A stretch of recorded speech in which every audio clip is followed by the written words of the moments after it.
Time for Good Morning Angels, and this morning's story, quite an interesting one, and one that concerns a 3-year-old boy that desperately needs help.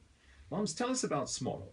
Smallo is a little boy. He lives with his mom and his two uncles and then his brothers, his granny, a whole family living on a small holding where the whole family has been for many, many years.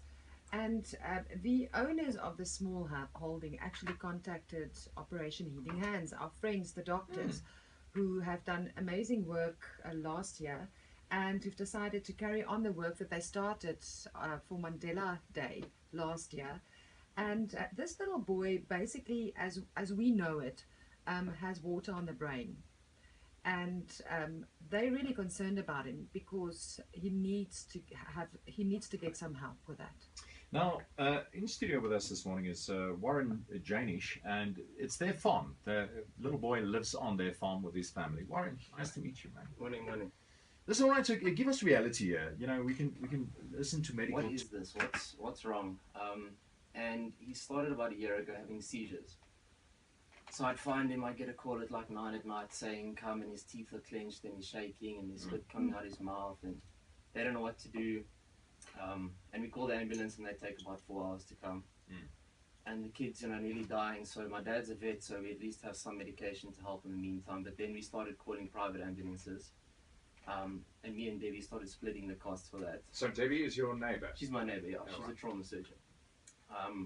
So we started splitting costs for the ambulances because public ones took too long. So it's just getting worse and worse and worse. And then I applied. I heard through Debbie that Dr. Chula offered a program of some sort to help kids and more Good Morning Angels, and thought, let me apply and see if maybe I can help this guy with an operation or something. So we're about to meet Dr. Chulo, but before we get there, so you say it's getting worse. Is it now a weekly occurrence that there's I'd say probably fits? every 2 weeks or so. And he's a really nice kid, he's very clever and bright, and I just think it's unfair that you're born into that and you'd have to live with that for the rest of your life when there is a chance that you can be helped, and I think that's how this program's so great. So. But you have been to the state hospital. Yes. He has been there. He has been numerous times. Yeah. Yes, and as I understand it, he's been on a list for operations, and 3 times this has been postponed. Yeah, no, for the last 4 months, I think every time he goes back, they say, okay, next month, and it hasn't happened. So I realised, it's probably a dead end. Let me try to contact someone else. So yeah. But how incredible we have a neurosurgeon. Yeah, we're actually in the presence of that of such greatness, Dr. Duncan Chula, and you've got a very clever brain, but it's your heart that has you here sitting with us in the Good Morning Angel studio this morning. Welcome. Yeah, I'm humbled with the welcome, especially in the presence of greatness.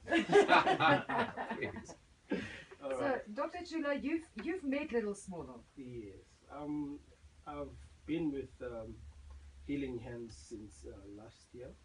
So they asked me to just have a consult with little Smallo. I've had a look at him. I've had a look at his skin. He has a condition called hydrocephalus. Essentially means accumulation of special fluid produced by the brain, cerebrospinal fluid, in the cranial cavity. In layman's, we say water in the brain. So he probably needs a procedure to try and shunt away the water in the brain to the abdominal cavity so that it can be drained by the body itself. So that helps relieving the symptoms that the Those epileptic fits almost that he... It always comes with the condition. Sometimes though, the procedure itself can also predispose the children to epilepsy. I must point out that Dr. Chula works with our wonderful friends at Operation Healing Hands. And as we explained before, it's the doctors that got together and said, we want to do something for our community. Please don't identify us. Now, Dr. Chula, the process itself, what are we talking about? Are we talking about a big op? What are we talking about here? Yeah, we're talking about a big op because most neurosurgical operations, we can't say they are minor operations. Of course. So we essentially make a cut on the skin on the head, and then drill a hole on the skull, introduce a catheter in one of the ventricles, which is one of the cavities where the water is situated, and then tunnel a pipe called a shunt all the way to the tummy, meaning that we're going to make another incision on the tummy to introduce that